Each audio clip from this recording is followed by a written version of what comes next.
Yo, what's up mga kabuknoy at welcome back naman sa ating channel. Sa mga kabuknoy, meron na tayong share sa inyo na Kawasaki Barako from Atipunan mga kabuknoy. What? Ipacheck yung kanyang yung kanyang block. Sabi kasi ng driver daw nag-uusok na sa may na matak. Pwede na. Yun, pakita ko muna yung yung naging problema sa Barako.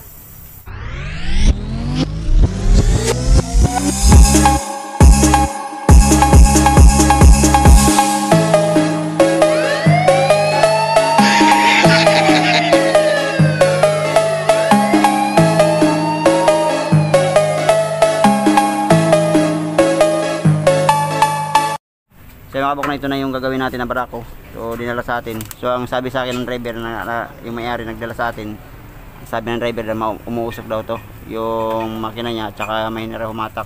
So alamin natin kung kailangan na i-rebore o piston ring lang at saka valve yung papalitan natin. So kung may ma-check tayo rito na magasgas na yung may gasgas na yung block, so ipare-rebore na rin natin to. So baklasin ko muna at check natin yung tambutso niya kasi ito. Ayan, nagbabasa na kasi yung so kumakain na ng langis yung kanyang yung kanyang makina at saka yung tambutso, nagbabasa na rin ng oil. So kalasin ko muna yung tangke at saka yung upuan at saka yung panggilid niya. Sa lining niya check na rin natin.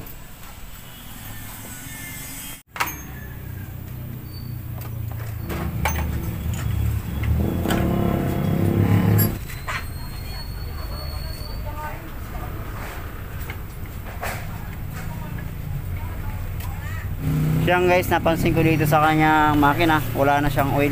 So ito lang nakuha natin yung kulay itim na yan. Kasi doon, tira doon sa may tira yung sa may lagayan niya. So konti na lang nakuha natin, ito na lang yung kulay itim. Yung mga kabuknoy yung so alamin natin, i-drain natin mamaya yung sa lagayan ng lines. Yung oil na nakuha natin doon sa apak. So ito na yung lining niya mga kabuknoy. So palitan talaga ng lining niya. Sunog na talaga yung clutch lining. Saka nung papansin mo dito sa may bearing niya, wala na talaga, tuyo na. Ayan So nagkulay na siya, nagkulay violet na. Ayan, siguro dahil dun sa oil niya. Kung mapapansin niyo yung yung plate niya, sunog na rin.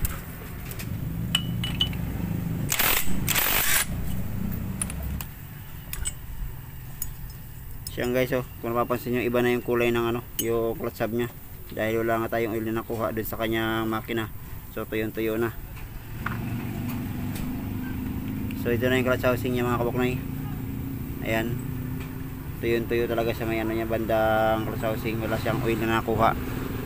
Idle nya, goods pa naman yung idle gear bossing. So check natin, tanggalin na rin natin yung sa may cylinder head.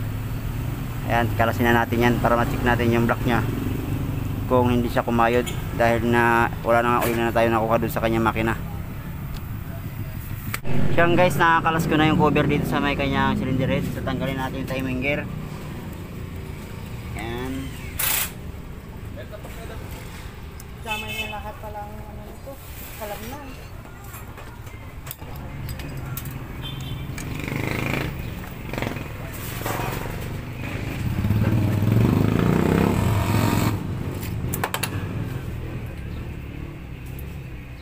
Yan guys, yung dito sa cylinder block natin, paparibol na talaga tayo. Dahil kumayod na rin sa mga kabuknoy.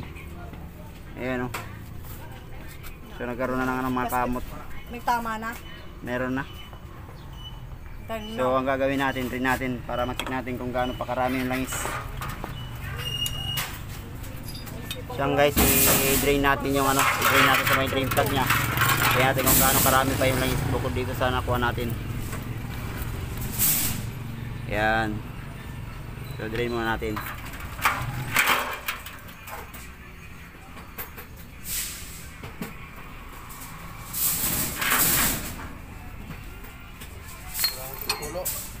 Ayan na guys. Yan natin kung mayroon pa. So, wala na taga mga kabuknoy. Ayan Ito na taga nakuha natin na oil dun sa kanyang makina. Yan, so tanggalin mo natin yung piston. Yan na nakuha natin na oil din sa kanyang makina. So tanggalin mo natin yung cylinder head, yung camshaft, saka yung locker arm. Tanggalin mo natin para ma-check natin kung hindi siya kumayod.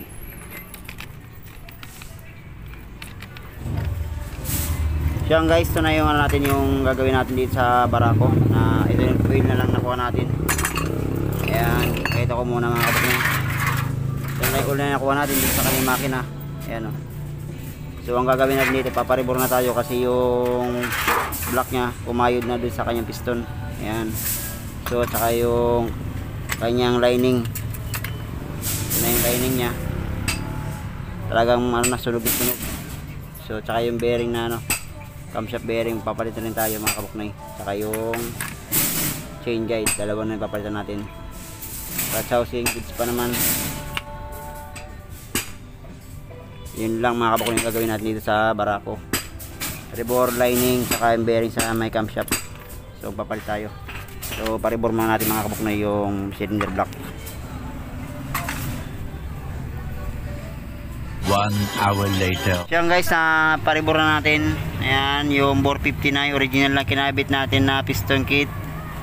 So yan mga kabuknoy yung ginamit natin, yung orig na pambarako. Ayun, bore 50. Saka ito na yung rebore nya. Goods, kahit di ka na mag break in mga kabuknoy. Ayan. Saka nagpalit na rin tayong valve seal, dalawa. Saka yung guide, original na rin ginawa natin. Bali dalawa ng guide ang ginawa natin mga kabuknoy. So asimbulin na natin yung piston ring dito sa kanyang piston. So yan guys, nakikabit na natin yung piston dun sa kanyang connecting rod. Ayan. So malinis na rin siya. Ito na yung kanyang cylinder block. So ikabit na rin natin dun sa kanyang makina. Ayan, lagyan mo natin ng oil pampadulas mga kabuknoy. Kasi masikip siya. Sana all.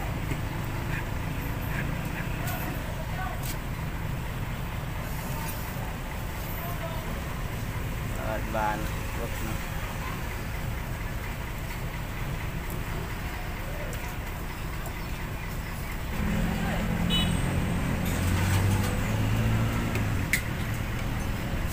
Ayan. Kaya mga kabuknoy, nalagyan na natin ang piston block. Ayan, nakabit na natin.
A few moments later.